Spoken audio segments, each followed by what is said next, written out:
देश के वीर क्रांतिकारियों भगत सिंह, सुखदेव और राजगुरु की पुण्यतिथि पर गोरखपुर में भव्य श्रद्धांजलि कार्यक्रम का आयोजन किया गया। 80 घाव लगे थे तन में, फिर भी व्यथा नहीं थी मन में। छात्र संघ अध्यक्ष अरविंद सिंह भाटी ने कहा कि समाजवादी पार्टी के सांसद रामजी लाल सुमन द्वारा सदन में हिंदू साम्राज्य की रक्षा करने वाले महान योद्धा पराक्रमी सम्राट राणा सांगत जी को गद्दार कहकर उनके बलिदान का घनघोर अपमान किया गया है। उनकी यह टिप्पणी बेहद दुर्भाग्यपूर्ण एवं निंदनीय है। ये बयान केवल एक व्यक्ति विशेष का नहीं बल्कि पूरे राजस्थान का स्वाभिमान के खिलाफ है, जिसे किसी भी सूरत में सहन नहीं किया जाएगा। राजस्थान की धरा साहस, शौर्य, त्याग और बलिदान की भूमि रही है। इस तरह की टिप्पणी इतिहास का अपमान है। इकाई अध्यक्ष दिलीप राजपुरोहित ने बताया कि इस प्रकार की कृतियां कभी भी असहनीय नहीं रहेंगी और ऐसी किसी भी अपमानजनक बयान या कार्य का पूरी शक्ति से विरोध किया जाएगा। समाजवादी पार्टी को इस घिनौना कृत्य के लिए पूरे देश से सार्वजनिक रूप से माफी मांगनी चाहिए। एबीवीपी कार्यकर्ताओं ने जोरदार नारेबाजी करते हुए रामजी लाल सुमन के बयान की निंदा की और उनके खिलाफ सख्त कार्रवाई की मांग की। शहादत का दिन 23 मार्च जो इनकी प्रतिमा लगी है रीड साहब के धर्मशाले पर, आज हम उनके शहादत को याद करने आए हैं और हम उनके शहादत को याद करके यह नफरती हुकूमत जो आज हिंदुस्तान के अंदर नफरत के अतिरिक्त इनके हिस्से में कुछ नहीं रह गया है, केवल नफरत फैलाता है। इस देश का मुखिया, इस देश का, जिस देश में अमन चैन की महफूज नस्लों की कब्रें खोदी जा रही हैं, कहीं कब्र पर भी हलचल होता है क्या? कब्र पर तो हर व्यक्ति जाने वाला मौन हो जाता है।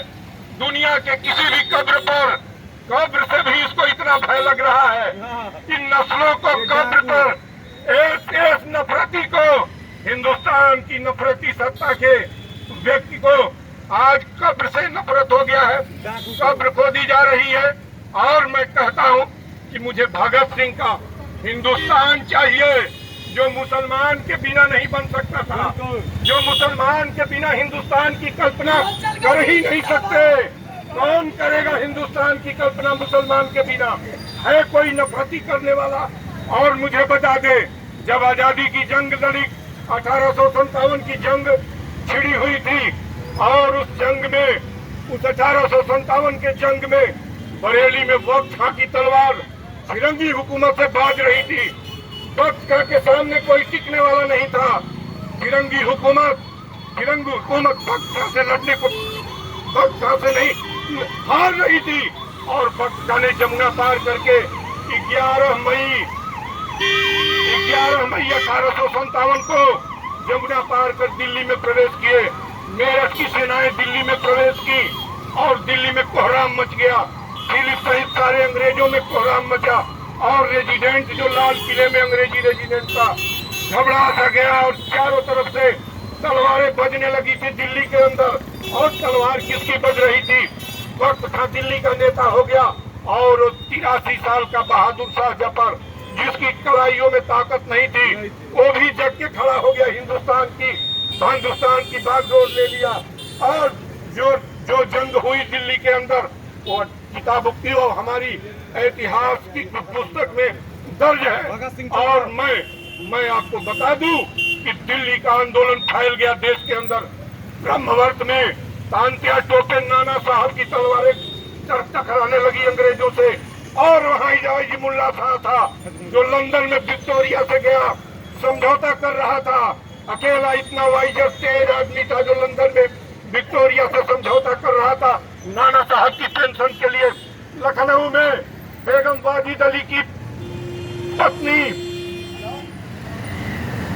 बेगम हजरत महल की तलवारें अंग्रेजों से बाज रही थी।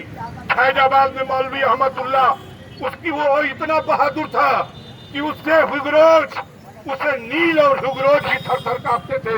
झांसी में लड़ने वाला नील भी थर थर कांपता था कि कहीं वो निकल न जाए घोड़े की सवारी करके। उसी फैजाबाद में, जिस फैजाबाद लगता है कि नफरतियों को फैजाबाद रास में आता हो, नाम नहीं लेते, महफूज उनका नाम नहीं लेने की कोशिश करते यहाँ के नफरती। और झांसी के किले में रानी की तलवारें बाज रही थी अंग्रेजों से और उनका महान तोपची 19वीं सदी का दुनिया का सबसे बड़ा महान तोपची अंग्रेजी कुनबे में भी कोई नहीं था जो उतना अच्छा तोप चला सके। और महान तोपची गौस खां की तोपें गरज रही थी अंग्रेजों के ऊपर और सामने से जंग हो रहा था। वही मौलवी लियाकत अली इलाहाबाद में अंग्रेजों से भाग रहा था। जब अमन चैन की नस्लें तलवारों से और हथियारों से खेल रही थी, तब आपको नहीं आ रहा था। तब आपकी ये नफरती नस्लें हैं जो अंग्रेजों का साथ दे रही थी। नफरतियों ने अंग्रेजों का साथ दिया था। वो आज उनकी कब्रें खोद रहे हो। तुम्हारी कितनी बिसात है, कब तक कब्रें खोदोगे? सुन लो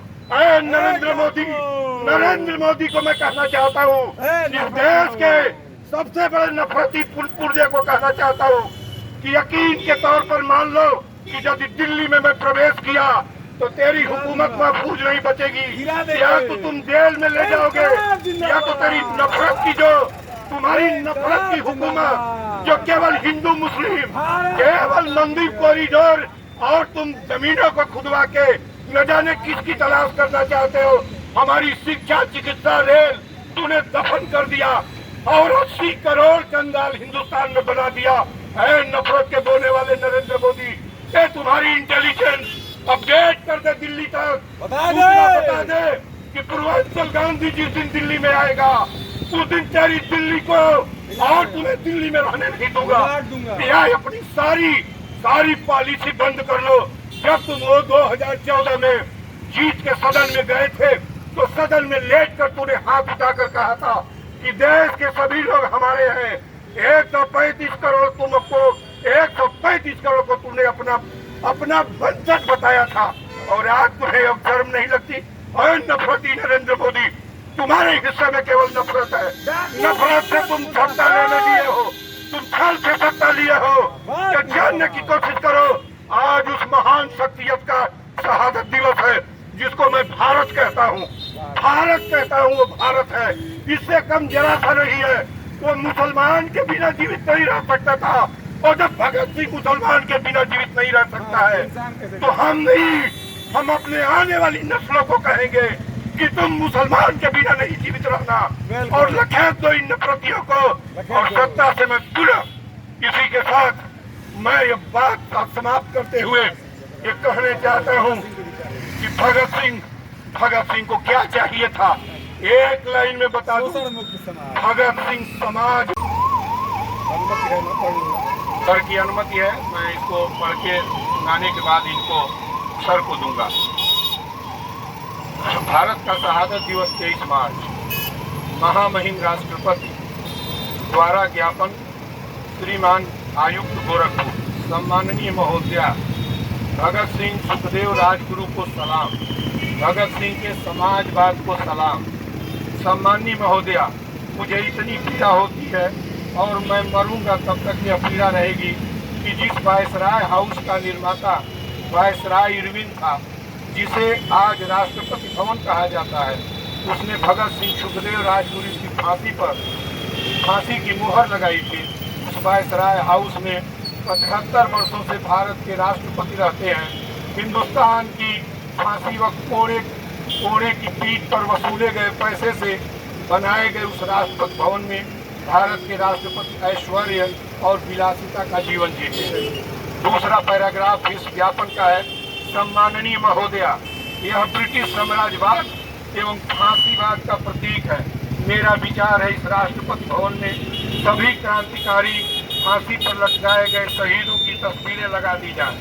भारत का गणमुखिया एक सामान्य घर में रहे, जैसे भारत के 80 करोड़ कंगाल और 22 करोड़ कुपोषित रहते हैं। मैं भगत सिंह का समाज चाहता हूँ, मैं वह हिंदुस्तान चाहता हूँ जो भगत सिंह चाहते थे, परंतु किसी कीमत पर आरएसएस एवं हिंदुत्व के हुड़दंगाइयों का हिंदू राष्ट्र नहीं चाहता हूँ। यह देश गांधी, भगत सिंह, अम्बेडकर, कलाम और 145 करोड़ लोगों का है। अपने उदय काल से भारत है और जब तक वसुंधरा रहेगी तब तक भारत रहेगा। सम्माननीय महोदया, अंतिम पैराग्राफ इस ज्ञापन का है। आज जो कुछ हो रहा है उससे भगत सिंह और गांधी का कोई रिश्ता नहीं था।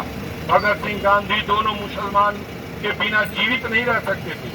गांधी की हत्या की तरह हिंदुत्व के हुड़दंगाई मेरी भी हत्या न कर दे, इसलिए मेरे एवं मेरे परिवार की कड़ी सुरक्षा की जाए। क्योंकि जब तक जीवित हूँ भगत सिंह गांधी को जीवित रखूंगा, भारत हिंदुस्तान इंडिया को महफूज रखूंगा। जय हिंद, जय भारत, जय भगत, जय गांधी, जय अम्बेडकर, जय कलाम। प्रति जो सर इसकी प्रति मैंने honourable chief justice of India Bharat को और संविधान पीठ को समर्पित किया है और ऑनरेबल गृह मंत्री को दिया हूँ। यह